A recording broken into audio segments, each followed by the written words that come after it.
কাছে মাইক দিচ্ছি, ওস্তাদ ইনশাআল্লাহ ওনার বক্তব্য আরম্ভ যাচ্ছে ইনশাআল্লাহ। আসসালামু আলাইকুম ওয়া রাহমাতুল্লাহি ওয়া বারাকাতুহু।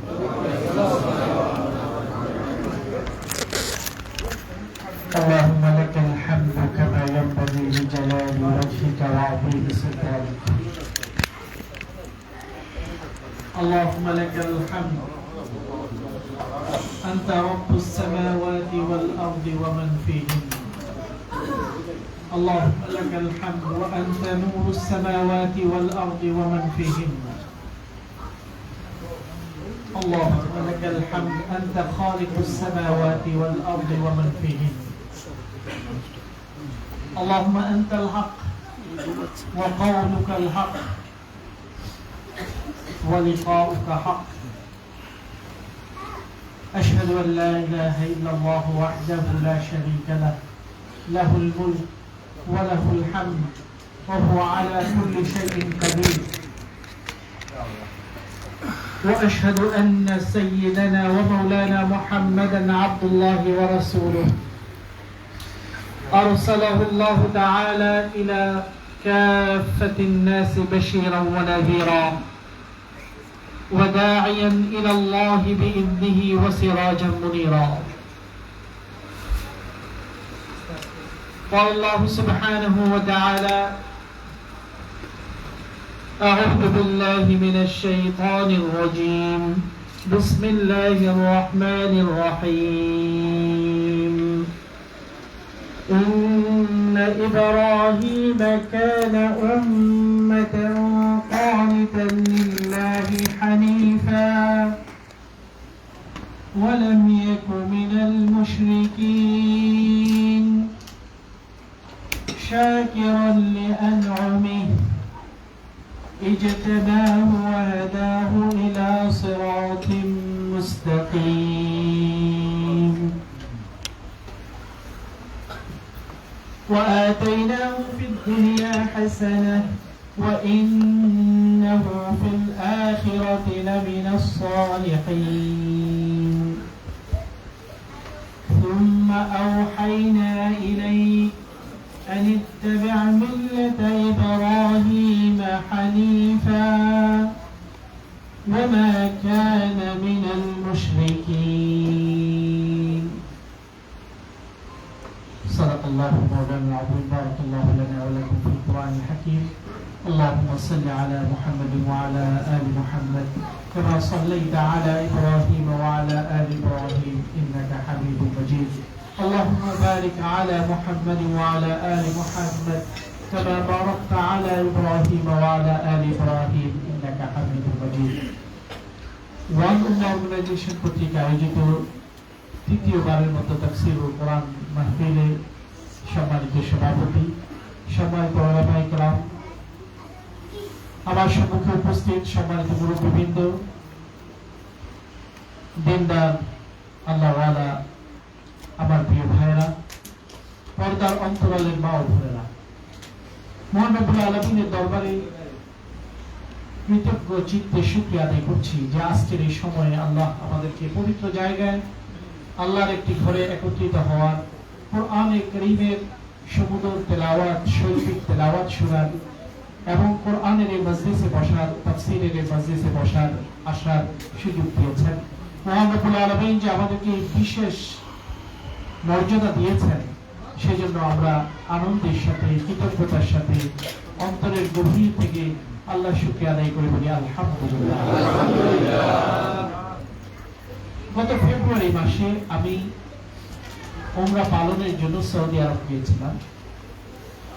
মদিনায় যখন যাই, মসজিদে নববীর আশেপাশে বিভিন্ন লাইব্রেরি আছে। সেই লাইব্রেরিগুলোতে দেখতে গেলাম যে নতুন কোনো বই কিতাব আসছে কিনা।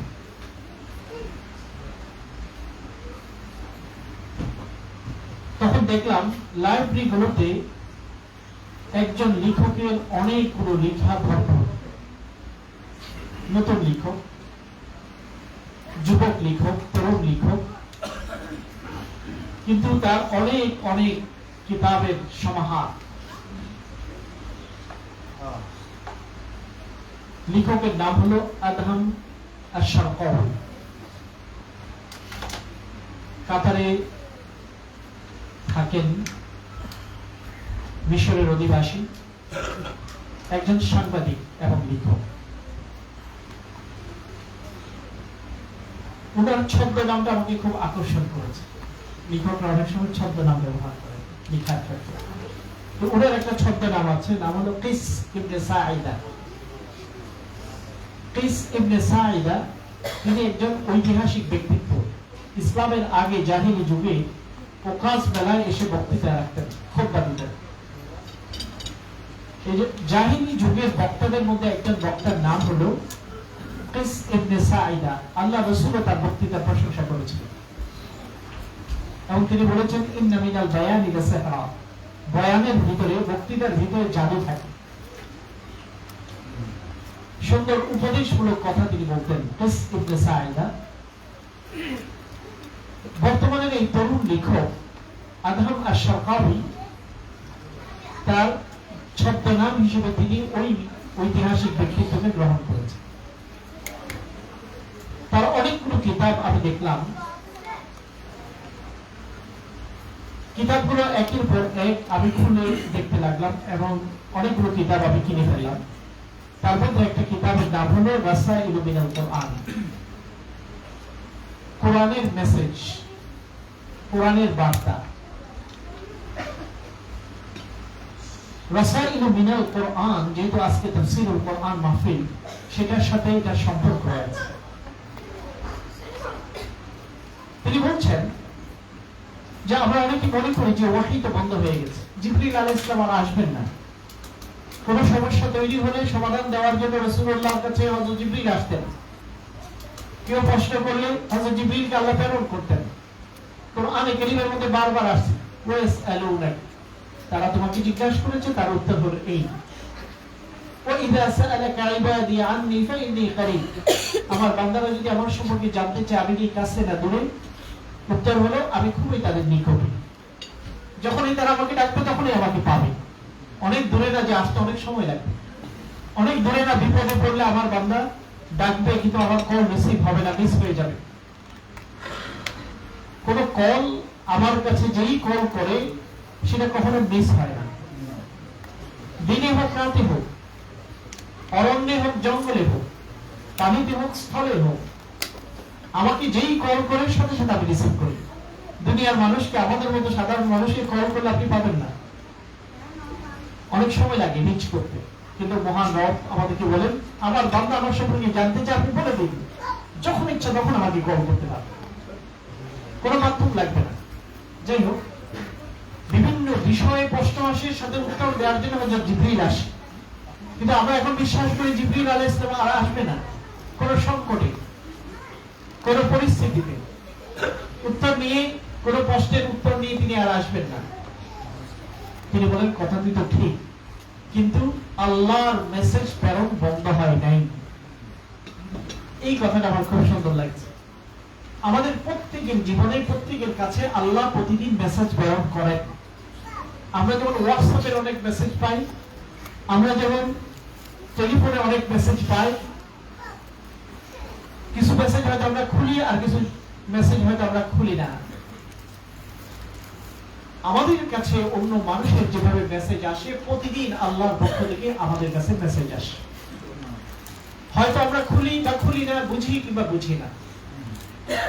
তিনি বলেন যে আপনার চিন্তায় আসলে যে আপনি একটা গুনাহ করবেন, পাপাচার করবেন,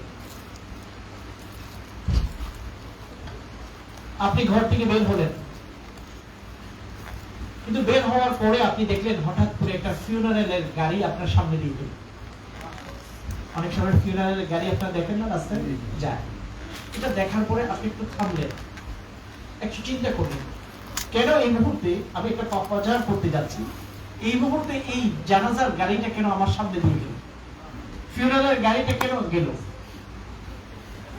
তখন একজন বিবেকবান মানুষ বলে, না, এটা স্বাভাবিক কোনো ঘটনা নয়।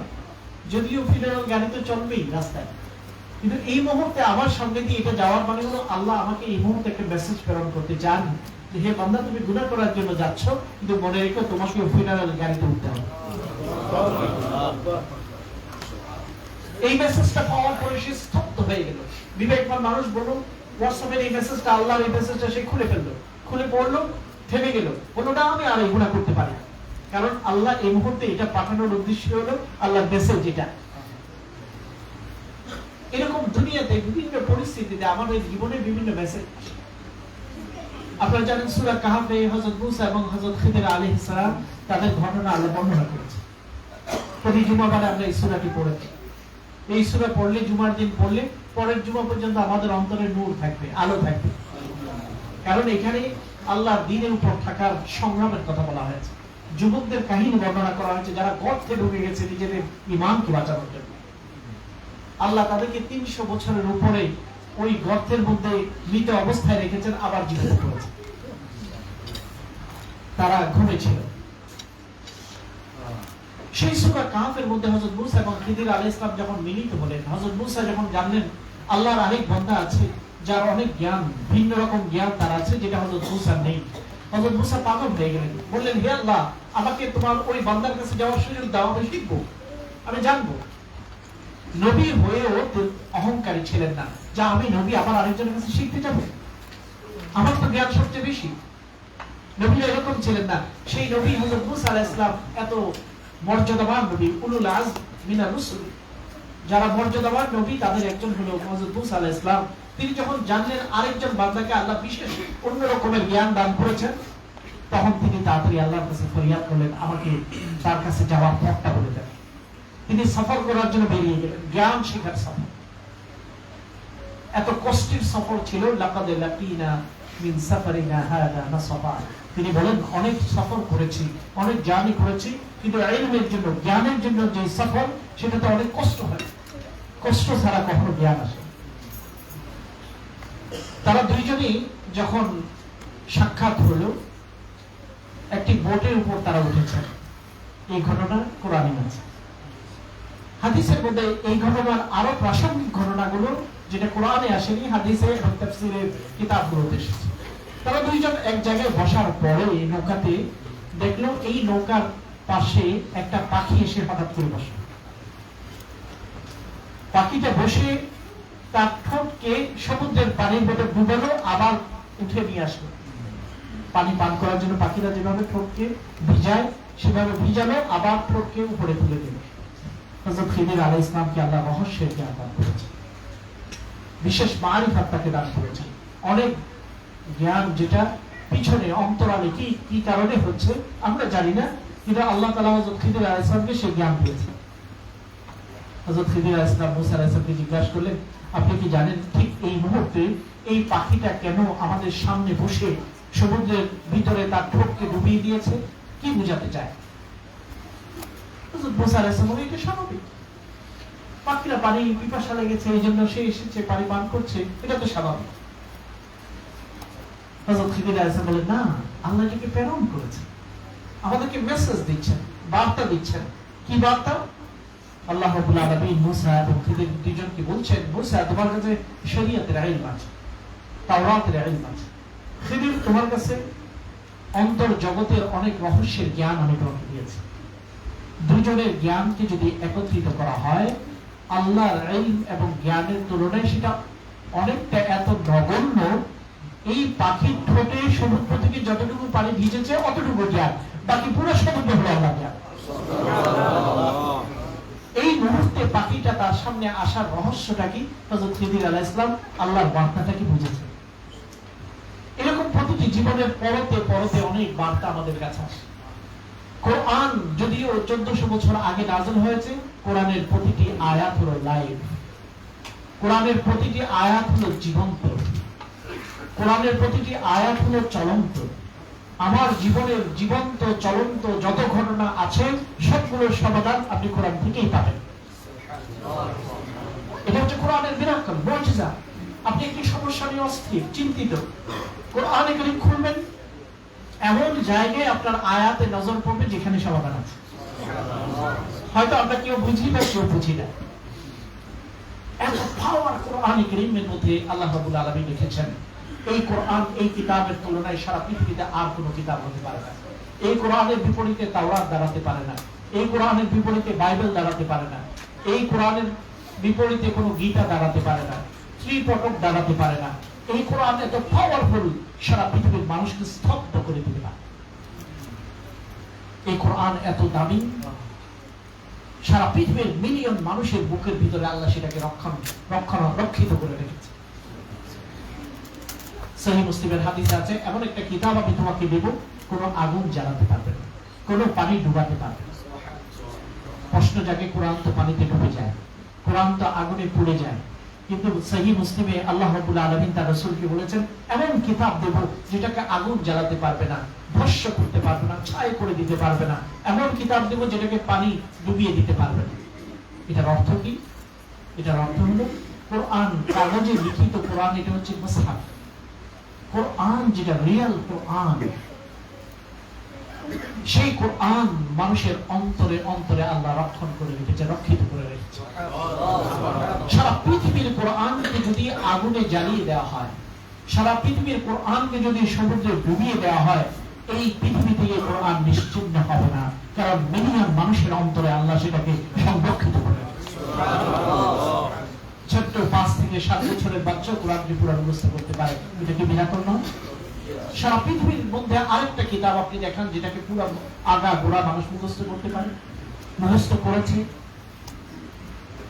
কোরআনের বিপরীতে আর কোনো কিতাব দাঁড়াতে পারবে। এই জন্য কোরআন আমাদের জন্য বোঝা, কোরআনের সাথে সংযুক্ত হওয়া এত দরকার যে আমার সমস্যার সমাধানের জন্য আর কোথাও যেতে হবে না। কোরআনটা খুলবেন, অটোমেটিক এমন একটি আয়াত আপনার সামনে আসবে যেটা আপনার অন্তরকে ঠান্ডা করে দেবে, আপনার সমস্যাকে সমাধান করে দেবে, আপনার পথ হারা মানুষের জন্য পথ খুলে দেবে, বন্ধ দরজাকে আল্লাহ খুলে দেবে। এই জন্য বার্তা প্রতি মুহূর্তে আমাদের কাছে আসে। আজকে আপনি এখানে আসছেন, প্রশ্ন জানি আজকে আপনি এখানে কেন আসলেন?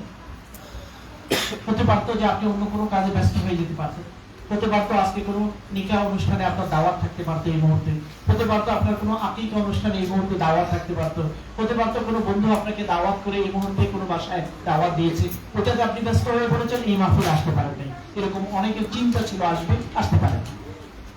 আপনি কেন আসলেন? মনে রাখতে হবে, আজকের ওলামায়ে কেরামরা যে আলোচনাগুলো করছে, এই আলোচনাগুলোর ভিতর দিয়ে আল্লাহ আপনাকে কোনো বার্তা দিতে চান। আপনার ব্যক্তিগত জীবনের অনেক কোনো সমস্যা আছে, অনেক বিষয় চিন্তা আছে, হতে পারে আজকের কোনো না কোনো আলোচনা থেকে আল্লাহ আপনাকে রাস্তা দেখাতে চান। এই জন্য বার্তা বন্ধ হয় নাই, আল্লাহর বার্তা দেওয়া বন্ধ হয় নাই।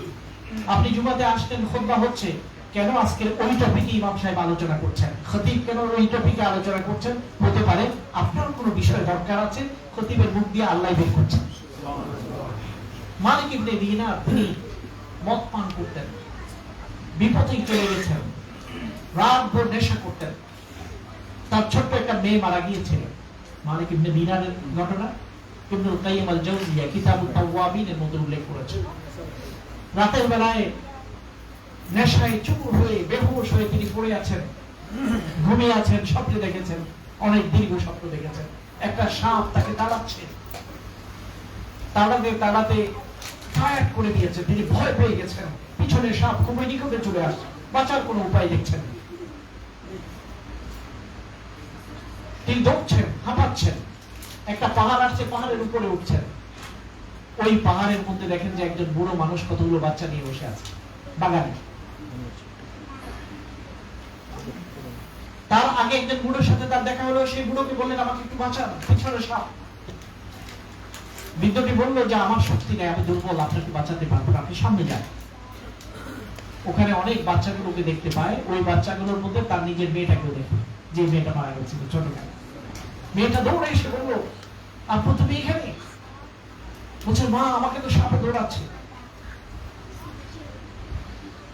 মেয়েটি তখন একটি কোরআনে কারীমের আয়াত পড়ল, আলাম ইয়ানি লিল্লাযীনা আমানু আন তাখশা কুলুবুহুম লিযিকরিল্লাহ। যাদের অন্তরে ঈমান আছে তাদের এখনো সময় হয় নাই যে আল্লাহর আয়াত শুনে অন্তরটা নরম হবে, পরিবর্তন হবে, এখনো কি সময় হয়নি? সূরা হাদীদ। বাবা জিজ্ঞাসা করলেন, তুমি তো ছোটকালে মারা গেছো, কোরআন কখন শিখবে? মেয়েটি বললো, আমরা জানি কোরআন পড়তে পারি। বাবা বললো, এই যে বড় সাপ আমাকে তাড়াচ্ছে, সেটা কি, কেন? মেয়েটি উত্তরে বলল, সেটা সাপ না, এটা হচ্ছে তোমার খারাপ আমল। এটাকে এত শক্তিশালী করেছো, এই আমলগুলো তোমাকে দাঁড়াচ্ছে। তোমার খারাপ আমল বিষাক্ত সাপে রূপান্তরিত হয়েছে। আর বৃদ্ধ লোক যেটাকে দেখেছিল পথে, সাহায্য চেয়েছিল, সাহায্য করতে পারেনি, সেই বৃদ্ধ লোকটি তোমার ভালো আমল। এই আমলগুলো এত দুর্বল যে তোমাকে বাঁচাতে পারছে। হঠাৎ ঘুম ভেঙে গেল, চিন্তায় পড়ে গেল, কি দেখলাম? তখন মনের ভিতরে পরিবর্তন আসে। গোসল করলো, ফজরের নামাজে গেল। ফজরের নামাজে গিয়ে ইমাম সাহেবের তেলাওয়াত শুনছেন, দেখলেন যে ইমাম সাহেব সূরা হাদীদ তেলাওয়াত করছে, ওই আয়াতটি, যে আয়াতটি তারা এই রাতে সবচেয়ে বড় তেলাওয়াত করেছে, সেই আয়াত জুড়ে পরিবর্তন করে দিয়েছে। আলাম ইয়া'নি লিল্লাযীনা আমানু আন তাখশা কুলুবুহুম লিযিকরিল্লাহ। কেন ইমাম সাহেব ওই দিন ওই আয়াতটি তেলাওয়াত করলেন? আল্লাহ পাক চেয়েছেন ওই আয়াত দিয়ে আপনাকে একটা মেসেজ দিতে। তিনি চেয়েছেন মালিক ইবনে দিনারকে, ডাকাত, মদ পানকারী, মদ্যপ, ড্রাঙ্ক, সেই মালিক ইবনে দিনারকে পরিবর্তন করে সময়ের সবচেয়ে বড় আলেমে রূপান্তরিত করতে চেয়েছেন। একটি আয়াতের মেসেজ দিয়ে জীবনকে পরিবর্তন করে দিয়েছে। এই জন্য হতে পারে যখনই আপনি কোনো বিষয়ে দেখবেন, চতুর্দিকে কান চোখ খোলা রেখে তাকাবেন, আপনি মেসেজ, আল্লাহর মেসেজ অব্যাহতভাবে পাবেন। আপনি কাউকে, আপনার পাওয়ার আছে, জুলুম করতে চেষ্টা করলেন, চিন্তা করলেন, আপনার কোনো কর্মচারীর উপর আপনি অত্যাচার করতে চেষ্টা করলেন, তার পাওনাগুলোকে দেবেন না মনে চিন্তা করলেন, মনে করলেন না আমার পাওয়ার আছে, তার ছোট ছোট ভুলগুলোকে আপনি মাফ করেন না। হঠাৎ করে দেখলেন আপনার শরীরটা দুর্বল হয়ে গেল, কোনো একটা রোগ ধরা পড়ে গেল। আল্লাহর পক্ষ থেকে একটা মেসেজ এসে গেছে যে তুমি পাওয়ার দেখাও, তোমার কন্ট্রোল তো আমার হাতে। যে কোনো মুহূর্তে এমন একটা রোগের খবর দিয়ে দেব, সব আনন্দ শেষ, সকল পাওয়ার শেষ, বেলুন ফুটে যাবে। আরেকজনের উপর তুমি নির্যাতন করো, আরেকজনের মনে তুমি কষ্ট দাও, আরেকজনকে বুড়ো আঙ্গুল দেখাও, কর্মচারীদের ঘাম ঝরানোর পয়সা তুমি বন্ধ করে দাও, যারা বাকি পায় তোমার থেকে, দোকানদারদের দোকান থেকে বাকি খাওয়ার পরে বাকি পয়সা দিতে বললে তুমি রাগ করো। এগুলো মেসেজ, আল্লাহর পক্ষ থেকে মেসেজ মুহূর্তের মধ্যে হতে পারে। গত জুমাতে আমরা একজন ভাইয়ের জন্য দোয়া করলাম, তার 2 জন ছেলের আগামী মাসে বিয়ে হবে। তিনি খুবই ফিট, জিমে যান, শরীর পরিচর্যা করেন। হঠাৎ করে কোথাও ব্যথা পাচ্ছেন, ডাক্তারের কাছে গেলেন, ভালো করে চেক আপ করার পরে দেখা গেল তিনি ক্যান্সার রোগে আক্রান্ত হয়েছেন, স্টেজ 4 এ পৌঁছে গেছেন। ডাক্তাররা বলছেন আর কোনো চিকিৎসা নেই। সকল প্ল্যান পরিকল্পনা স্তব্ধ। আনন্দের সুর ছিল যেই ঘরে, সেখানে ব্যথা, বেদনা, দুঃখ, দীর্ঘ নিঃশ্বাস, চোখের পানি। কে পরিবর্তন করতে পারেন? আবহাকা ওয়া আবকা, হাসাতে পারেন, কাঁদাতে পারেন। আল্লাহর মেসেজকে চতুর্দিকে আমরা যদি কান চোখ খোলা রাখি, আমরা দেখতে পাবো। এজন্য আদহাম শারকাবি, এই তরুণ লেখকের লেখাটা আমাকে খুব আলোড়িত করেছে।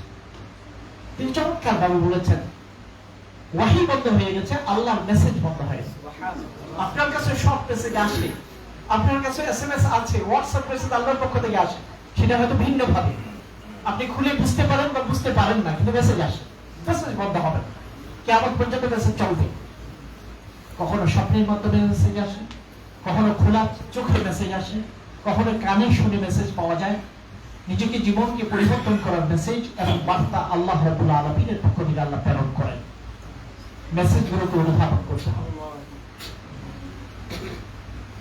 আল্লাহ রাসূল যখন দুনিয়া থেকে বিদায় হয়েছেন, সাহাবায়ে কেরাম তো কাঁদছেন, অস্থির হয়েছেন। আমরা জানি হযরত ওমর রাদিয়াল্লাহু তাআলা কি করেছিলেন? তরবারি নিয়ে বের হয়েছে। তিনি বিশ্বাস করতে পারেন না যে রাসূল মারা যেতে পারে। তিনি বললেন, কেউ যদি বলে যে রাসূল নেই, আমি তার গর্দানকে বিচ্ছেদ করে দেব। সেই সময় সাহাবায়ে কেরামের এই অস্থিরতার সময় হযরত আবু বকর রাদিয়াল্লাহু তাআলা সকলকে ডেকেছেন আর বলেছেন, সবাইকে ডেকে সূরা আলে ইমরানের একটি আয়াত তেলাওয়াত করেছেন। ওয়ামা মুহাম্মাদুন ইল্লা রাসূল قد خلت من قبله الرسل أفإن مات أو قتل انقلبتم على أعقابكم। মুহাম্মদ তিনি একজন রাসূল, তার আগে রাসূলরা এসেছেন, তারা বিদায় হয়েছে। তিনি যদি বিদায় হয়ে যান অথবা তাকে যদি হত্যা করা হয়, তোমরা কি আবার ফিরে চলে যাবে তোমাদের আগের ধর্মে মূর্তি পূজা? ফিরে যাও, আগের মতো মূর্তি পূজা করো, আল্লাহর কোনো ক্ষতি হবে না, তোমার ক্ষতি হবে। এই আয়াত তেলাওয়াত করার পরে হযরত আবু বকর বললেন, হে মানুষেরা, মুহাম্মদ তিনি রাসূল ছিলেন, আমাদের প্রিয় রাসূল সাল্লাল্লাহু আলাইহি ওয়াসাল্লাম, তিনি বিদায় হয়েছে। তোমরা যদি মান কানা ইয়াবুদু মুহাম্মাদান ফাইন্নাহু ক্বাদ মাত, যে ব্যক্তি মুহাম্মদের ইবাদত করেছে এতদিন তিনি মারা গেছে, চলে গেছে, তুমিও চলে যাও। ওমান কানা ইয়াবুদু আল্লাহ, যে ব্যক্তি আল্লাহর ইবাদত করে, ফাইন্নাহু হাইয়ুন লা ইয়ামুত, আল্লাহ চিরঞ্জীব, চিরঞ্জীব, তিনি মারা যেতে পারেন না। তুমি যে ইবাদত যার জন্য ইবাদত করো তিনি এখনো আছেন, আগামীতেও থাকবেন। এই কথাটি বলার পরে হযরত ওমর রাদিয়াল্লাহু তাআলা বললেন, এই আয়াতটা তো আমিও জানি, সূরা আলে ইমরানের এই আয়াত আমি জানি, মুখস্থ করেছি। কিন্তু সেই দিন হযরত ওমর যখন হযরত আবু বকর যখন তেলাওয়াত করলো, মনে হলো এই মাত্র আল্লাহ এই আয়াতের ওয়াহী নাযিল করছেন। একটি আয়াতের তেলাওয়াত উপস্থিত মুহূর্তে এমন বার্তা দিয়েছে, সবাই অন্তরকে শান্ত করে দিয়েছে।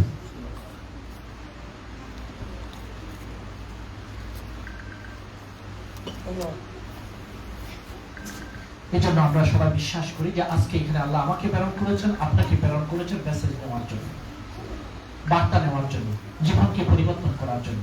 মহান রব্বুল আলামিন আজকের এই মাহফিলে আসার কারণে আমাদের জীবনে যেন ভালো পরিবর্তন করে দেন, আমাদের আমলে যেন আরো শক্তি দান করেন, আমাদের ঈমানকে যেন সুদৃঢ় করে দেন, আল্লাহর প্রতি লোভ ভালোবাসার জন্য আমাদের আরো বৃদ্ধি করে দেন। আমার প্রিয় ভাইরা বোনেরা, আমরা এখন জিলকাদা মাসে আছি, আর কিছুদিনের মধ্যে আমরা জিলহজ মাসে পদার্পণ করব। জিলকাদা, জিলহজ্জা, মুহররম, 3 মাস হারাম মাস, গুরুত্বপূর্ণ একটা আধ্যাত্মিক কোর্সের মাস। এই মাসকে অন্য মাসের মতো মনে করা যাবে না। আল্লাহ রাব্বুল আলামিন কোরআনে কারীমের মধ্যে বলছেন, ইন্না ইদ্দাতাশ শুহুরি ইনদাল্লাহি 12 শাহরান ফি কিতাবিল্লাহ, যখন থেকে আল্লাহ পৃথিবীকে সৃষ্টি করেছেন, ইয়াউমা খালাকাস সামাওয়াতি ওয়াল আরদ, আসমান ও জমিনকে যখন থেকে সৃষ্টি করেছেন, সময়কে আল্লাহ তাআলা বছরকে 12 মাসে বিভক্ত করেছেন। এই 12 মাসের মধ্যে মিনহা আরবাআতুন হুরুম, 4টি মাস হলো হারাম মাস। হারাম মাস মানে হলো রেস্ট্রিক্টেড, খুব সতর্ক থাকার মাস। ফালা তাযলিমু ফীহিন্না আনফুসাকুম, এই মাসগুলোতে তোমরা গুনাহ করবে না, অত্যাচার করবে না, পাপাচার করবে না। এই মাসগুলো প্রথম মাস শুরু হয়েছে জিলকাদা, তারপরে জিলহজ্জা, তারপরে মুহররম। এই 3টি মাস হলো হারাম মাস। আরো একটি মাস একটু পরে আছে, সেই মাসটির নাম কি? শাওয়াল। আর অন্য মতামত একজন বলেছে রমাদান। আরেকটি মাস আছে যেটা 4টি হারাম মাসের একটি মাস, আপনারা কেউ বলতে পারবেন কোন মাসটি? জিলকাদা, জিলহজ্জা, মুহররমের বাইরে আরো একটি মাস, আরো কিছু মাস পরে আসবে যেটা হারাম, রজব। এটা কমন ইসলামিক নলেজ। 4টা মাস বছরে হারাম মাস। 1 নম্বর হলো জিলকাদা, 2 নম্বর জিলহজ্জা, 3 নম্বর মুহররম। এই 3টা একসাথে। আরেকটি মাস পরে, সেটার নাম। এই 4টি মাসের বিশেষ গুরুত্ব আছে, এটাকে হারাম মাস বলা হয়। মসজিদে হারাম যেমন, ওইখানে গিয়ে ঘোরা করা যায় না। ওয়ামা ইউরিদু ফীহি বিলহাদিন বিদুররিন নুযিকহু মিন আযাবিন আলীম, হারাম শরীফে গিয়ে কেউ যদি গুনাহ করার নিয়ত করে, আল্লাহ বলেন আমি কঠিন শাস্তি দেব। সাধারণত আল্লাহ তাআলা কেউ গুনাহ নিয়ত করলে, চিন্তা করলে আল্লাহ গুনাহ দেন না যতক্ষণ না করে। কিন্তু হারামে গিয়ে যদি কেউ চিন্তাও করে, আল্লাহ বলছেন ওয়ামা ইউরিদু ফীহি বিলহাদিন বিদুররিন, সেখানে জুলম করার, গুনাহ করার যদি চিন্তাও করে, আমি কঠিন শাস্তি দেব।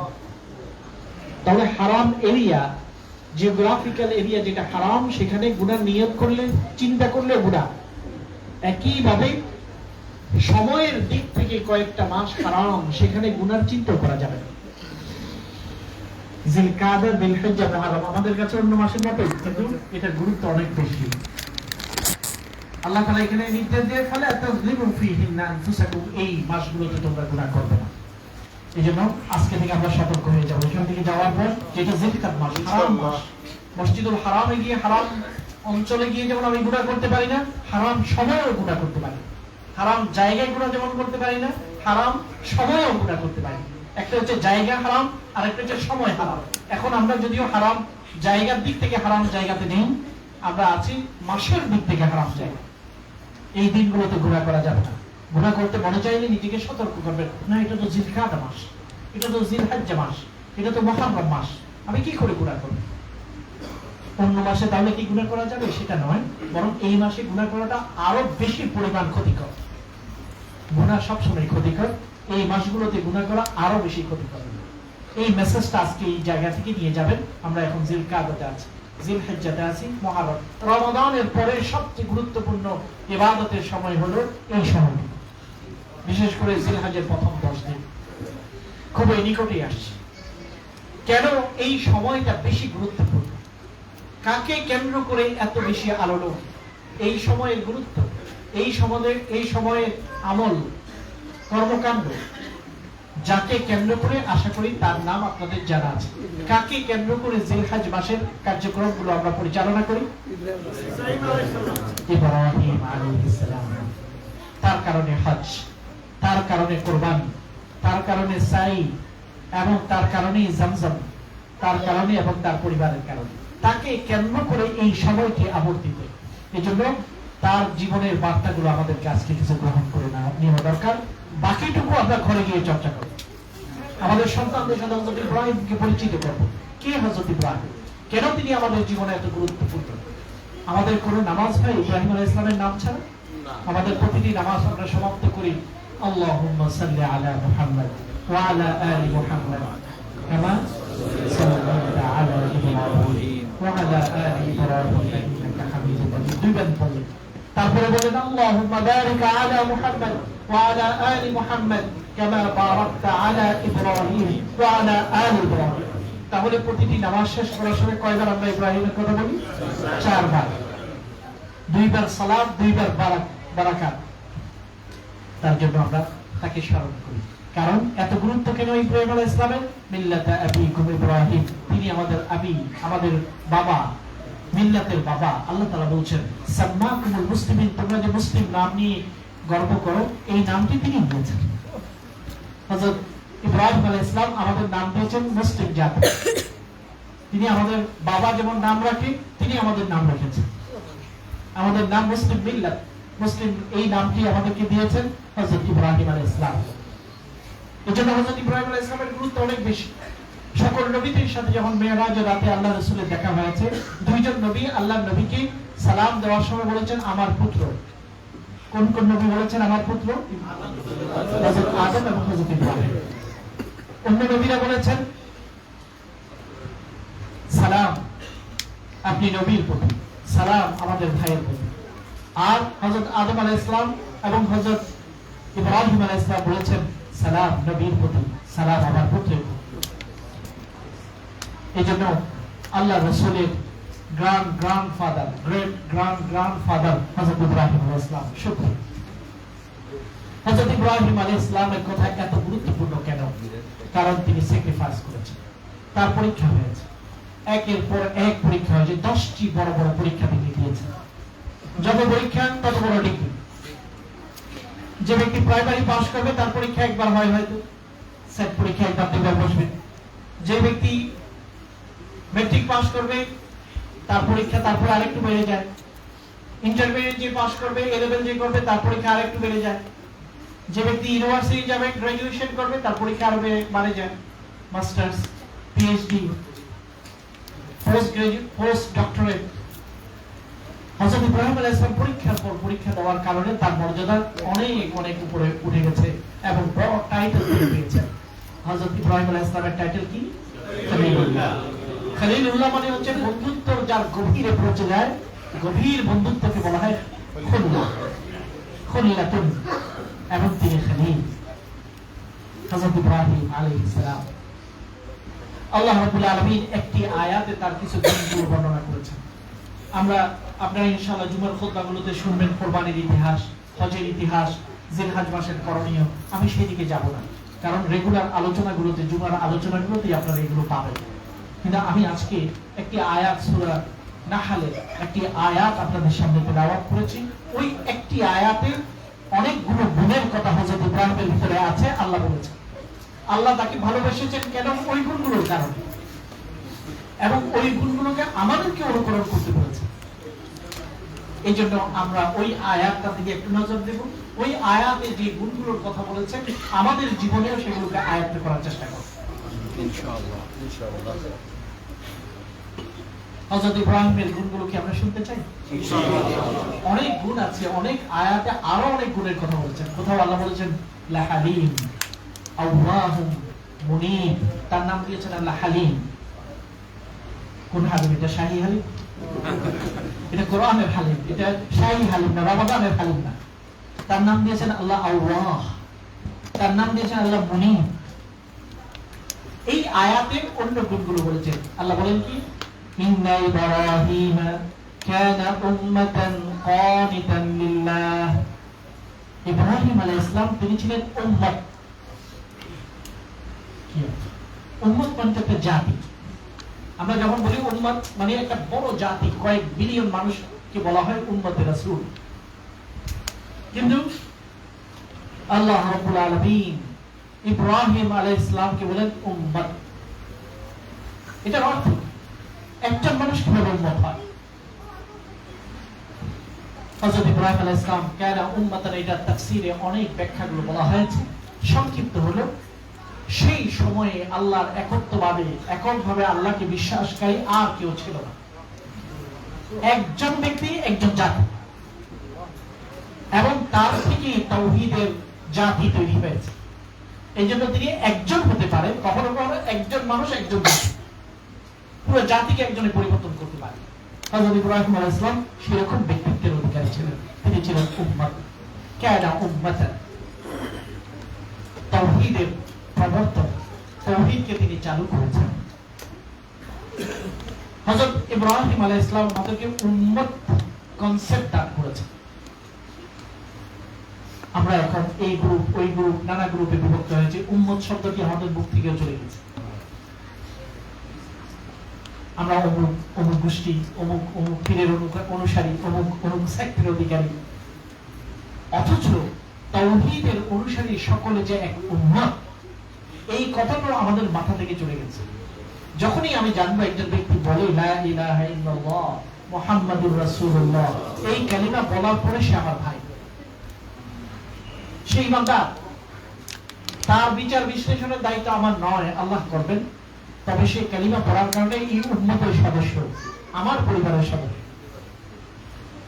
তাহলে হযরত ইব্রাহিম আলাইহিস সালাম থেকে আমরা যেটা শিখতে পারি, উম্মতের কনসেপ্ট, তাওহীদ যার ভিতরে আছে, আল্লাহর একত্ববাদে যিনি বিশ্বাস করেন, রাসূলের রিসালাতে যিনি বিশ্বাস করেন, তাকেই আমাকে আপন করে নিতে হবে।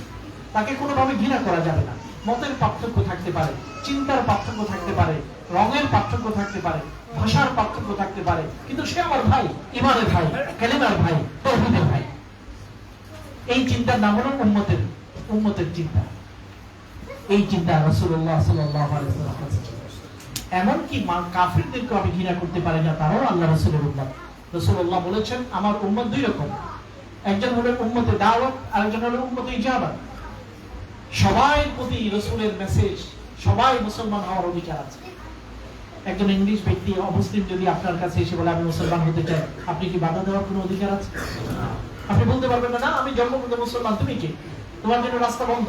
আমরা ইহুদি না, ইহুদিদের ধর্মে কেউ প্রবেশ করতে পারে না, ইহুদিদের ধর্মে কেউ ইহুদি ধর্ম কবুল করতে পারে না। কিন্তু ইসলামের ধর্ম দরজাটা খোলা, সকল মানুষের জন্য। দিন, আসমান যেমন সকলের, সূর্য যেমন সকলের, চন্দ্র যেমন সকলের, ইসলাম সকলের, কোরআন সকলের, সকলের জন্য খোলা। আপনি জন্মগতভাবে মুসলিম, আরেকজন ব্যক্তি আজকে মুসলমান হয়ে তার মর্যাদা কোনো অর্থে আপনার থেকে কম নয়, কারণ সে লা ইলাহা ইল্লাল্লাহ বলার সাথে সাথে সে নিষ্পাপ, মাসুম হয়ে গেছে। তার জীবনের সব গুণগুলোকে আল্লাহ তাআলা রেকর্ডকে মুছে দিয়েছে লা ইলাহা ইল্লাল্লাহ পাওয়া। তাহলে কাউকে আমরা কখনো ঘৃণা করবো না। সে নতুন মুসলিম বলে তাকে ছোট চোখে দেখা যাবে না। তার আগের জীবনে অনেক পাপাচার ছিল, এটাকে মনে করা যাবে না। যে ব্যক্তি আগে তওবা করেছেন, তওবা করে জীবনকে পরিবর্তন করছে, সেগুলো দিয়ে যদি তাকে আমি লজ্জা দিই, জাহিলি যুগের মানুষের আগের কথা দিয়ে অনেকে লজ্জা দিত। আল্লাহ রাব্বুল আলামিন সূরা হুজুরাতের এই আয়াত নাযিল করেছেন, পুরাতন কথা স্মরণ করে দিয়ে লজ্জা দেয়, সে ব্যক্তি হলো জাহিল।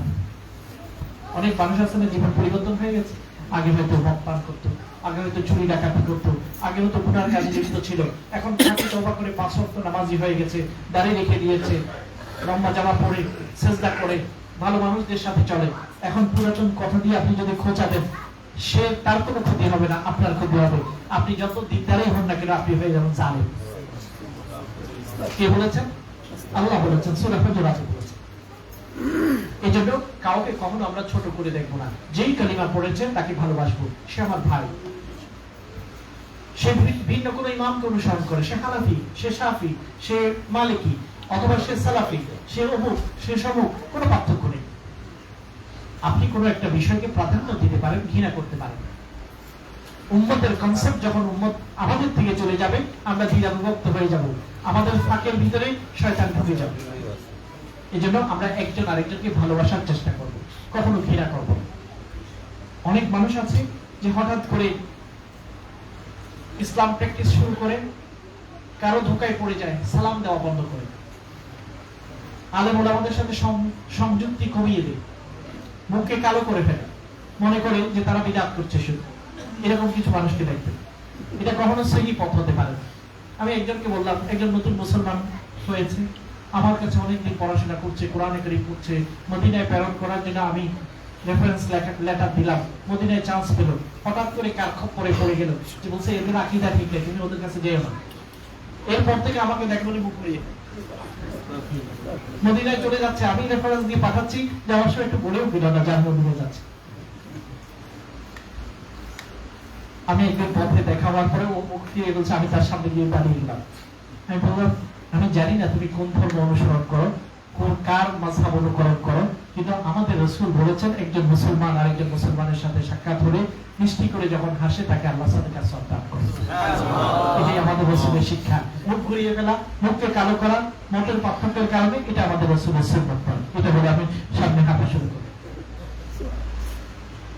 প্রবলেম কোন জায়গায়? উম্মতের কনসেপ্ট ভুলে গেছে, সামান্য মত পার্থক্যের কারণে সে মনে করলো যে তারা গোমরা, তারা পথভ্রষ্ট, তাকে সালাম দেওয়া যাবে না, সালাম দিলেই দ্বীনের ক্ষতি হয়ে যাবে।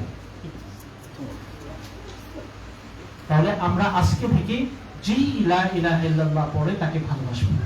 তার সাথে আমার মত পার্থক্য থাকতে পারে, কোনো বিষয়ে আমি দ্বিমত হতে পারি, কোনো বিষয়ে সে ভুলের মধ্যে আছে এটা মনেও করতে পারি, কিন্তু ভ্রাতৃত্বের সম্পর্ককে বিচ্ছেদ করে দেব না। এটা হচ্ছে 1 নম্বর শিক্ষা হযরত ইব্রাহিম থেকে আমরা পাই। হযরত ইব্রাহিম ছিলেন তিনি উম্মাহ, কানা উম্মাতান কানিতান লিল্লাহ। সব সময় আল্লাহর সাথে তিনি কানেক্টেড ছিলেন, আল্লাহর জন্য দোয়া করতেন, আল্লাহর কাছে দোয়া করতেন, আল্লাহর কাছে চাইতেন, আল্লাহর সাথে কানেক্টেড থাকতেন। হযরত ইব্রাহিমের অহরহ দোয়া কোরআনে কারীমে আল্লাহ তাআলা বর্ণনা করেছেন। আপনি কি হযরত ইব্রাহিমের কোন দোয়া জানেন? হযরত ইব্রাহিম যে দোয়াগুলো করেছেন, কোন একটা কি আপনার জানা আছে? কেউ বলেন তো দেখি। রব্বি জাআলনি মুকিমাস সালাতি ওয়া মিন যুররিয়্যাতি, তাকওয়া করছেন। রব্বানা ইগফিরলি ওয়া লিওয়ালিদাইয়া ওয়া লিল মুমিনিনা ইয়াওমা ইয়াকুমুল হিসাব, রব্বি হাবলি মিনাস সালিহিন। এরকম রব্বি রব্বি দিয়ে হযরত ইব্রাহিমের অনেক দোয়া আছে। আল্লাহর কাছে এই দোয়াগুলো এত পছন্দ, আল্লাহ কোরআনে কারীমে ঢুকিয়ে দিয়েছেন, কিয়ামত পর্যন্ত আমাদেরকে হযরত ইব্রাহিমের দোয়া করতে হবে। এজন্য আল্লাহ তার প্রশংসা কানিতান লিল্লাহ, সব সময় আল্লাহর কাছে দোয়া করতে হবে। কানিত মানে হলো কুনুত। আমরা কুনুত পড়ি না? কোন নামাজে আপনারা কুনুত পড়েন? দুহরের নামাজে। এই কুনুত মানে হলো আল্লাহর কাছে চাওয়া। হযরত ইব্রাহিম সব সময় কুনুত পড়তেন। কুনুত মানে হলো শুধু ওই দোয়াটা না, আল্লাহর কাছে যে কোনো দোয়া করার নামই হলো কুনুত। মনকে আল্লাহর সাথে কানেক্টেড করে দেওয়ার নাম হলো কানিত। তাহলে এই আয়াতে হযরত ইব্রাহিমের দ্বিতীয় গুণ কি? কানিতান, সব সময় দোয়া করা। দোয়া কখনো আমরা বন্ধ করব? দোয়া শুধু মসজিদে এসে দোয়া করতে হবে এমন কথা নাই। আপনি রাস্তা দিয়ে হাঁটছেন, কোনো বিষয়ে আপনার দরকার, আল্লাহর কাছে চাইতে পারেন। একটু আগে যেমন বললাম, আল্লাহ রাব্বুল আলামিন কোরআনে আয়াত নাযিল করেছেন, তুমি যখন ইচ্ছা তখন আমাকে কল করো, আমার কল মিস হবে না। আমি বাসে আছি এই জন্য তোমার কল বুঝতে পারবো না এমন নয়, আমি ট্রেনে আছি নেটওয়ার্ক নাই এরকম নয়, আমি এখন ফ্লাইটে সেখানে নেটওয়ার্ক নাই, ফ্লাইট মোডে আছে এরকম নয়। যখনই তুমি কল করবে তখনই আমি রিসিভ করতে পারবো। কাজেই সব সময় চাওয়া, সব সময় চাওয়া, আল্লাহর কাছে সব সময় চাবো, আল্লাহ খুশি হবে। হযরত ইব্রাহিমের চরিত্র হলো কানিতান লিল্লাহ হানিফান। 3 নম্বর গুণ হানিফ, তিনি পবিত্র ছিলেন, তাওহীদে বিশ্বাসী পবিত্র মানুষ ছিলেন। তার দ্বীনের নামই হচ্ছে হানাফিয়া। হযরত রাসূলুল্লাহ সাল্লাল্লাহু আলাইহি ওয়াসাল্লাম ইসলাম আসার আগে কোন দিন ফলো করতেন? তাফসীরের কিতাবগুলোতে আছে যে তিনি হযরত ইব্রাহিম আলাইহিস সালামের মিল্লাতকে অনুসরণ করতেন, যার নাম ছিল হানাফিয়া। হুনাফা, যারা ওই দিনকে ফলো করত, অনুসরণ করত, তাদেরকে বলা হতো হুনাফা। বুখারী শরীফের 3 নম্বর হাদিসে হযরত আয়েশা রাদিয়াল্লাহু তাআলা আনহা বলেন, কানা ইয়াতাহান্নাফু, তিনি হানাফিয়্যতকে অবলম্বন করতেন, অর্থাৎ হযরত ইব্রাহিম আলাইহিস সালামের দ্বীনকে অনুসরণ করেছেন, যেটা তার কাছে পৌঁছে। এজন্য তিনি হানিফ। আমাদেরকে হানিফ, পবিত্র হতে হবে, ময়লা মুক্ত হতে হবে, পিওর থাকতে হবে, আমাদের তাওহীদকে পবিত্র রাখতে হবে। একত্ববাদ আল্লাহই করেন, আল্লাহই দেন, এই বিশ্বাসে কোনো ঘাটতি আনা যাবে না। রিজকের মালিক কে? আল্লাহ। সম্মান কে দিতে পারেন? আল্লাহ। অপমান কে করেন? আল্লাহ। আল্লাহর নাম মুইজ, মুযিল, রাজিক, রাজ্জাক, আল্লাহর কাছেই চাবো, আল্লাহ দিতে পারেন। আল্লাহর নাম হলো মুআতি, কেউ যদি বাধা দিতে পারে তিনিও আল্লাহ, তার নাম মানে। আল্লাহ ছাড়া কারোর কাছে চাবো না, আল্লাহর কাছে ছাড়া কারোর কাছে মনের কথা বলবো না। আমার দুর্বলতাগুলো মানুষের কাছে প্রকাশ করলে আজকে হয়তো একটু শান্তি পাবো, একটু সান্ত্বনা পাবো, আগামীকাল সেইটা দিয়েই সে আমাকে কোচাবে। কিন্তু আল্লাহকে বললে আল্লাহ কখনো মানুষকে বলে দেবে না, আল্লাহ লুকিয়ে রাখবেন। আল্লাহর নাম সত্তা, আল্লাহর নাম সিদ্দিক, তিনি গোপন করে রাখেন। আমার গোপনীয়তাকে কখনো আল্লাহ প্রকাশ করবেন না। আল্লাহুম্মা আস্তুর আওরাতি ওয়া আমিন রাওয়াতি, আল্লাহ রাসূলের দোয়া, হে আল্লাহ আমার গোপনীয়তাকে লুকিয়ে রাখো, ঢেকে রাখো, প্রকাশ করে দিও না। আমার ভিতরে যে দুর্গন্ধ আছে সেটাকে প্রকাশ করো না। আমার দুর্বলতাগুলো, আমার দোষগুলোকে মানুষের কাছে প্রকাশ করে দিও না। আমি যদি চাই আমার দোষ আল্লাহ প্রকাশ না করুক, আমাকে একটা কাজ করতে হবে। কি কাজ করব? কারো দোষ যদি আমি জানি সেটাকে প্রকাশ করব। আপনি আরেকজনের দোষ জানলে সেটা বলার জন্য আপনার গলার মধ্যে খসখস করে, শুধু বসলে এখানে ওটা কখন বলবেন, পেটে যা ওটা ধরে না, বের হয়ে যেতে চায়। আরেকজনের দোষ চর্চা করতে আমাদের এত মন চায়। সত্য না মিথ্যা এটা? আপনি দেখবেন কারো যদি দুর্বলতা জানেন, কানে কানে কি বলবেন, কাউকে বলিও না, কিন্তু ওই লোকটাকে অমুক অবস্থায় দিয়েছে। কি দরকার ছিল আপনার বলার? কি লাভ হলো আপনি বলেন? আপনার মনের জ্বালাটা বের হলো, কিন্তু কিছু পেলেন না, হারালেন। আল্লাহ এরকম পরিমাণ একটা দোষ আপনার প্রোভাইড করবেন। আল্লাহ রাসূল বলেন, মান সাতারা মুসলিমান সাতারাহুল্লাহ, কেউ অন্য মুসলমানকে লুকিয়ে রাখতে তার দোষ ত্রুটিগুলোকে আল্লাহ আপনাকে চাদর দিয়ে লুকিয়ে রাখবেন। কারো নজর আপনার দিকে পড়বে না, কারো দোষগুলো, আপনার দোষগুলো অন্যের কাছে আল্লাহ খুলে দেবেন। তো এই জন্য আমরা পবিত্র থাকার চেষ্টা করব, ময়লা মুক্ত থাকার চেষ্টা করব, এবং আল্লাহ রাব্বুল আলামিনের গুণে গুণান্বিত হওয়ার চেষ্টা করব। তাহলে 3টা গুণ। 4 নম্বর গুণ, এই আয়াতের মধ্যে আল্লাহ বলছেন, ওয়ালাম ইয়াকু মিনাল মুশরিকিন, শিরক করেন না। শিরকের বিরুদ্ধে ছোটকাল থেকে তিনি লড়াই করেছেন।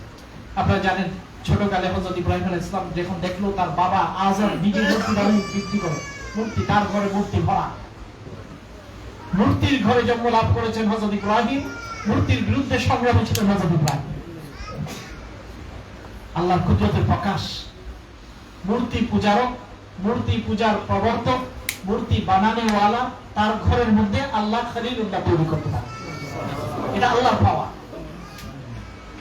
তিনি তার বাবার সাথে তর্ক বিতর্ক করেছেন, আদমের সাথে। বাবা, এটা কেন তোমরা পূজা করো? কোনো লাভ দিতে পারে না, ক্ষতি দিতে পারে না। কত মজার মজার খাবার তার সামনে রাখছো, রাতের বেলায় ইঁদুর এসে খায়, কিন্তু সে খেতে পারে না। যে নিজের খাবারটা পর্যন্ত রক্ষা করতে পারে না, সে তোমাকে কিভাবে রক্ষা করবে? মশা বসে তার নাকের উপর, মাছি বসে তার নাকের উপর, একটু সরাতেও পারে না। কি কি দুর্ভাগ্য তোমাদের! এমন কোন মূর্তিকে তোমরা পূজা করো? হযরত ইব্রাহিম বুদ্ধি আল্লাহ খুলে দিয়েছেন। তিনি চিন্তা করেন, আমার রব কে? আসমানের দিকে তাকান, তারা দেখে বলেন, মনে হয় এটা রব। তারা কিছুক্ষণ পর ডুবে যায়, তিনি বলেন, না, আমার রব তো ডুবে যেতে পারে না। চাঁদ দেখেন, মনে করেন এটা আমার রব। কিছু পরে দেখা যায় চাঁদ পূর্ণিমা ডুবে যায়, আমার রব কি করে ডুবে যাবে? তারপরে দিনের বেলায় সূর্য দেখেন, এটা বড়, হাদা একবার, এটা তো সবচেয়ে বড়, এটাই হবে আমার প্রভু। দিন শেষে যখন সূর্য ডুবে যায়, তিনি বলেন, না, আমার প্রভু তো ডুবে যেতে পারে না। তখন তিনি বলেন, ইন্নী ওয়াজ্জাহতু ওয়াজহিয়া লিল্লাযী ফাতারাস সামাওয়াতি ওয়াল আরদ হানিফা ওয়া মা আনা মিনাল মুশরিকিন। সংগ্রাম করেছেন, ওয়ালাম ইয়াকু মিনাল মুশরিকিন, শিরকের বিরুদ্ধে লড়াই করেছেন। আমরা কখনো কখনো ইনডাইরেক্টলি অনেক শিরকে লিপ্ত হয়ে যাই। আমরা মনে করি যে আমাকে কেউ উপকার দিতে পারে, লাভ ক্ষতি দিতে পারে। অনেক মানুষ অনেকের কাছে যায় লাভ ক্ষতির আশায়। অনেক কবর জিয়ারত করে যে মনে করে যে এখানে জিয়ারত করলে হয়তো আমার একটা উপকার হয়ে যাবে। কবর জিয়ারতে কবরের বন্ধু যিনি আছেন তার উপকার হবে, আপনার উপকার হবে, সওয়াব পাবেন। আখিরাতের চিন্তা আপনাকে আল্লাহ এনে দেবেন। আল্লাহ রাসূল এর জন্য প্রথমে কবর জিয়ারতকে নিষেধ করে দিয়েছিলেন, কারণ কবরের সামনে দাঁড়ালে মনে হবে মানুষ হয়তো কবরের পূজার একটা চিন্তা আসতে পারে। তারপরে তিনি বললেন, কুনতু নাহাইতুকুম আন জিয়ারাতিল কুবুর, কবর জিয়ারত তোমাদেরকে নিষেধ করেছিলাম আমি। এখন তোমাদের ঈমান মজবুত হয়েছে, তোমরা পার্থক্য বুঝতে পেরেছো। আল আন ফাজুরুহা, এখন তোমরা কবর জিয়ারত করতে পারো। ফাইন্নাহা তুযাক্কিরুকুমুল আখিরাহ, কারণ কবর জিয়ারত তোমাদেরকে মৃত্যুর কথা মনে করাবে, যে এই লোকটা আজকে কবরের ভিতরে ঢুকে গেছে, আমাকেও কবরের ভিতরে ঢুকতে হবে। এই লোকটার অনেক বড় বড় ব্যবসা বাণিজ্য দোকান পাট ছিল, অনেক বড় পাওয়ারফুল ব্যক্তি ছিলেন, চেয়ারম্যান ছিলেন, মেম্বার ছিলেন, কাউন্সিলর ছিলেন, তিনি সবগুলো ছেড়ে দিয়ে কবরে ঢুকে গেছে, আমারও সবগুলো ত্যাগ করে কবরে যেতে হবে। এই জন্য কবরে গেলে আখিরাতের কথা বলবো। এই জন্য কোনো কবরে গিয়ে লাভ হবে, বড় বুজুর্গের কবরে গেলে আমার কোনো লাভ হবে, এটা মনে করা উচিত নয়। এরকম ছোট ছোট অনেক শিরক আছে। কোন তাবিজ আমাকে লাভ ক্ষতি দিতে পারবে, এটা বিশ্বাস করা যাবে না। আমরা হযরত ইব্রাহিম ওয়ালাম ইয়াকু মিনাল মুশরিকিন, তিনি আল্লাহর কাছে চেয়েছেন। অসুখ হয়েছে, হযরত ইব্রাহিম আলাইহিস সালাম কি বলেন? ওয়াইদা মারাতু ফাহুয়া ইয়াশফিন, আমি আল্লাহ, আমি তো অসুস্থ হয়েছি, কেউ আমাকে শিফা দিতে পারবে না, তুমি শুধু শিফা দিতে পারবে। ডাক্তার আমাকে শিফা দিতে পারবে না, মেডিসিন আমাকে বাঁচাতে পারবে না। আল্লাহর হুকুম যদি না হয়, আল্লাহর হুকুম না হলে রং মেডিসিন দিয়ে মানুষ মরে যায়। আল্লাহর হুকুম না হলে উপযুক্ত সময়ে রোগটা নির্ণয় হয় না, পরে নির্ণয় হয়। আহা, 1 মাস আগে যদি রোগটা ধরা পড়তো তাকে বাঁচানো যেত, মানুষ বলে না 1 মাস আগে ধরা পড়লো না কেন? কারণ আল্লাহ চাননি। তাহলে রোগ থেকে বাঁচাতে পারে, রোগ মুক্ত করতে পারে, উপযুক্ত সময়ে উপযুক্ত ডাক্তার মিলিয়ে দেওয়া, উপযুক্ত সময়ে উপযুক্ত চিকিৎসার ব্যবস্থা করে দেওয়ার অর্থই হলো আল্লাহ আপনাকে মুক্ত করতে চেয়েছেন। আল্লাহই পারে, অন্য কেউ পারে। ক্যান্সার ডাক্তার, ক্যান্সার স্পেশালিস্ট ক্যান্সারে মারা যান। যদি ক্যান্সার থেকে তিনি ফাইট করে ক্যান্সার প্রতিরোধ করতে পারতেন, ক্যান্সার স্পেশালিস্ট কেন ক্যান্সারে মারা গেলেন? এটা ইব্রাহিম আলাইহিস সালামের শিক্ষা। ওয়াইদা মারাতু ফাহুয়া ইয়াশফিন, হে আল্লাহ, আমি অসুস্থ হয়েছি, আগে আমি জিপি কে ফোন করব না, আগে আমি হসপিটালে অ্যাম্বুলেন্সকে ডাকবো না, প্রথমে আমি আমার আল্লাহকে ডাকবো, তারপরে আমি হসপিটালে যাব, তারপরে আমি জিপির কাছে অ্যাপয়েন্টমেন্ট নিব, তারপরে আমি ফার্মেসি থেকে ওষুধ কিনবো, কিন্তু আগে আমার রবকে ডাকতে হবে। হযরত ইব্রাহিমের শিক্ষা। ওয়াইদা মারাতু ফাহুয়া ইয়াশফিন। ইব্রাহিম আলাইহিস সালাম শিরক মুক্ত ছিলেন। কাজেই আল্লাহ রাব্বুল আলামিন তার প্রশংসা এই আয়াতে বলেন, ওয়ালাম ইয়াকু মিনাল মুশরিকিন। কয় নাম্বার গুণ হলো? 4 নাম্বার। 1 নাম্বার গুণ কি ভুলে গেছেন? কানা উম্মাতান, তিনি এককভাবে উম্মত ছিলেন, এক্সাম্পল ছিলেন, মডেল ছিলেন, এককভাবে তাওহীদের প্রবর্তক ছিলেন, উম্মতের চিন্তাধারা ছিলেন। 2 নম্বর হলো কানিতান, সব সময় আল্লাহর সাথে কানেক্টেড ছিলেন, যখনই যা কিছু চাওয়ার আল্লাহরই কাছে চাইতেন। 3 নম্বর ছিল হানিফ, পবিত্র, তাওহীদের উপর অটল। এবং 4 নম্বর আল্লাহ বলেন কোন শিরকের মধ্যে তিনি লিপ্ত ছিলেন না। 5 নম্বর গুণ শাকিরান লিআনউমি, চতুর্দিকে যত নিয়ামত গুলো আছে সব সময় আল্লাহর নিয়ামত গুলোর শুকরিয়া আদায় করতেন। হযরত ইব্রাহিমের নাম হলো শাকির, তার চরিত্র হলো শুকরিয়ার চরিত্র। আমাদের প্রায় মানুষের চরিত্র হলো নেগেটিভ চরিত্র, মানুষের মধ্যে এটা আছে। আপনি দেখবেন যে কোনো একটা ভালো জিনিস হচ্ছে, অনেক মানুষ নেগেটিভ কথা বলে। যে কোনো ভালো একটা উদ্যোগ আছে, অনেক মানুষ নেগেটিভ কথা বলে, ভালোটা বলতে পারে না।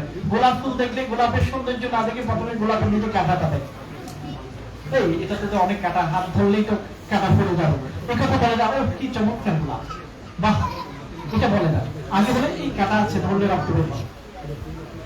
মানুষের মধ্যে শুকরিয়ার অভাব আছে, শুকরিয়ার অভাব।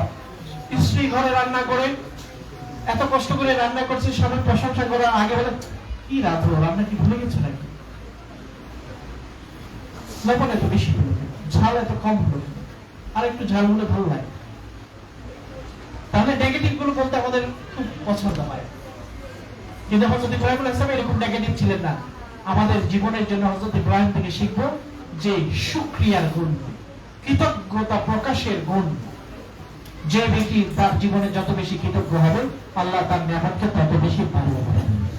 আল্লাহর ওয়াদা, লাইন শাকারতুম লাযিদান্নাকুম। মানুষের চরিত্র হলো ওয়া কালিলাম মা তাশকুরুন। সূরা মুলকে আল্লাহ বলছেন তোমার শুকরিয়া অনেক কম।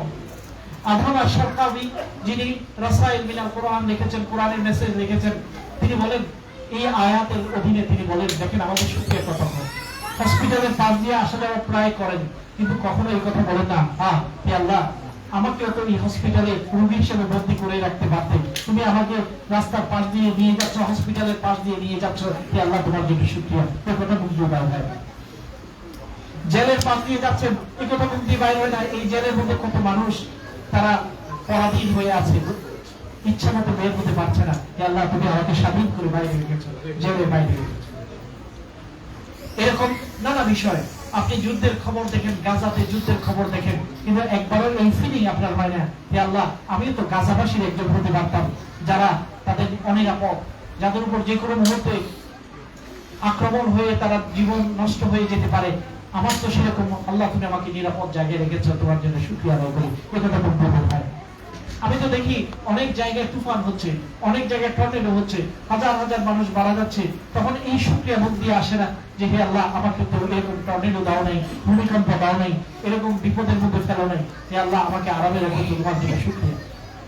খুব কম মানুষ এই শুকরিয়া আদায় করে। আল্লাহ বলতে পারে ওয়া কালিলাম মা তাশকুরুন। যারা শুকরিয়া আদায় করে অনেক কম শুকরিয়া তারা আদায় করে। এত নিয়ামতের ভিতরে আছে। সকালবেলায় ঘুম থেকে উঠে এই কথা একটু চিন্তা আসে না যে হে আল্লাহ আজকে আমি ঘুম থেকে জাগ্রত হয়েছি, ঘুমের মধ্যে তো মরে যেতে পারতাম, হে আল্লাহ ঘুম থেকে জাগ্রত হয়ে টয়লেটে গেলাম। অনেক মানুষ আছে ঘুমের মধ্যে প্যারালাইজ হয়ে যায়, হে আল্লাহ আমাকে তুমি প্যারালাইজ করে দাও নাই। অনেক মানুষ আছে ঘুম থেকে উঠে আল্লাহর নাম বলতে পারে না, হে আল্লাহ আমি তো আল্লাহর নাম জিকির করলাম, এই নিয়ামতটা তুমি আমাকে দিয়েছো। এই জন্য শুকরিয়ার চরিত্র আমাদের অন্তরের মধ্যে আনতে হবে। এই চরিত্র কার ছিল? অনেক নবীদের চরিত্রের কথা আল্লাহ বলেছেন, তার মধ্যে হযরত ইব্রাহিম আলাইহিস সালামের বিশেষভাবে উল্লেখ করেছেন, শাকিরান লিআনউমিহি, সকল নিয়ামতের শুকরিয়া দিতে হবে। আমরা খাবার খাই, প্লেটের দিকে তাকাই, কিন্তু কখনো এই কথা চিন্তা করি না যে এই খাবারগুলো কত জায়গায়, কত দেশ থেকে, কত মানুষের ঘাম ঝরা পরিশ্রমের কারণে আমার প্লেটে হয়ে এসেছে। মাছ কোন দেশ থেকে আসছে, মাংস কোন দেশ থেকে আসছে, ভেজিটেবল কোন দেশ থেকে এসেছে, চালগুলো কারা উৎপাদন করেছে, এত জায়গা থেকে কে আমার প্লেটে এনে দিল, তার জন্য আমার শুকরিয়া। এ কথা আমি বলি না। আমি মনে করি আমার বয়স আছে, বাজার থেকে কিনে নিয়ে আসে। যদি এটাই মনে করেন যখন সব বন্ধ, প্রোডাকশন আল্লাহ বন্ধ করে দেবেন, টাকা চিপে চিপে খান, গোস্তের মজা পাবেন, মাছের মজা পাবেন, চালের মজা পাবেন, শাকসবজির মজা পাবেন টাকাতে, কখনো না। এই জন্য শাকিরান লিআনউমিহি, শুকরিয়ার নিয়ামতকে বাড়াতে হবে। সময় যেহেতু কম, পুরো আয়াত আমরা সমাপ্ত করতে পারছি না। অন্তত সূরা নাহলের এই 5টি গুণ হযরত ইব্রাহিম আলাইহিস সালামের আমাদের মনের মধ্যে গেঁথে নেব। সর্বশেষ গুণ কি ছিলেন? তিনি ছিলেন শাকির, সব সময় কৃতজ্ঞতা প্রকাশ করতেন। কোনো মানুষ যদি সামান্য ভালো কাজ করে, সেটা আপনার স্ত্রী হোক, সন্তান হোক, প্রতিবেশী হোক, কখনো শুকরিয়া আদায় করতে ভুলবেন না। আল্লাহ রাসূল বলেন, মান লাম ইয়াশকুরিন নাস লাম ইয়াশকুরিল্লাহ। আপনি শুধু আলহামদুলিল্লাহ বলেন, আল্লাহ শুকরিয়া আদায় করেন। মানুষের শুকরিয়া যদি আদায় না করেন, আল্লাহ রাসূল বলেন তুমি আল্লাহর শুকরিয়া আদায় করুন। একটা মানুষ আপনাকে একটা জিনিস এগিয়ে দিয়েছে, সেটার জন্য শুকরিয়া আদায় করতে হবে, তার জন্য দোয়া করতে হবে। যে কোনো কেউ ভালো আমল করলে সবচেয়ে সহজেই শুকরিয়া আদায় করেন, তাকে রিটার্ন করার উপায় কি? আপনি বলবেন, রাসূলুল্লাহ বলেছেন তুমি যদি বলো কেউ তোমার প্রতি কোনো ভালো আচরণ করলো, আপনি বলে জাযাকাল্লাহু খাইরান, তুমি যেন তার শুকরিয়া আদায় করলে এবং তার ভালো কাজের রিটার্ন তুমি যেন দিতে পারো। জাযাকাল্লাহু খাইরান, একটা দোয়া, একটা কৃতজ্ঞতা প্রকাশ। আমি সবশেষে এই কথা বলবো, জিলকাদা, জিলহিজ্জা, মুহররম এই মাসগুলোতে আমরা কি করবো না? গুনাহ করব, সতর্ক হব। কেন? এটা হারাম মাস। মসজিদুল হারামে গিয়ে যেমন আমরা গুনাহ করতে পারি না, হারাম সময়ের ভিতরে আমরা গুনাহ করতে পারি না। এই বিষয়ে আমরা সতর্ক হব আজকে থেকে। 2 নাম্বার, রমাদানের পরে ইবাদতের সবচেয়ে গুরুত্বপূর্ণ মৌসুম আমাদের কাছে আসে, 10 দিন জিলহজ মাসে। এই দিনগুলোতে রোজা রাখা, ইবাদত করা, কোরআন খতম করা, সাদকা করা, কুরবানির জন্য প্রস্তুত হওয়ার চেষ্টা করব। 10 তারিখ যেন আমরা কুরবানি দিই। এবং যারা হজে যাবেন আল্লাহ রাব্বুল আলামিন তাদের হজকে যেন কবুল করেন। যারা হজ করেন নাই আল্লাহ তাআলা তাদেরকে যেন তৌফিক দান করেন, তাদের মধ্যে যেন আল্লাহ প্রেরণা দান করেন। ওয়ান উম্মাহ অর্গানাইজেশন কর্তৃক আয়োজিত আজকের এই মাহফিলে আমরা উম্মতের আলোচনা করেছি, উম্মতের কনসেপ্টকে বোঝার চেষ্টা করেছি। আল্লাহ যেন সকল উম্মতকে তাওহীদওয়ালা মানুষকে, লা ইলাহা ইল্লাল্লাহ মানুষকে একসাথে ভাই ভাই থাকার তৌফিক দান করেন। সকল ধরনের বাধাবাধা থেকে যেন আল্লাহ মুক্ত করেন। আল্লাহ রাব্বুল আলামিন আমাদের শরীরে স্বাস্থ্যে সবকিছুতে বরকত দান করেন। আপনার প্রতি সাথে বেশি শুনেছেন, আল্লাহ রাব্বুল আলামিন প্রতিটি কথাকে যেন আমল করার তৌফিক দান করেন। রব্বানা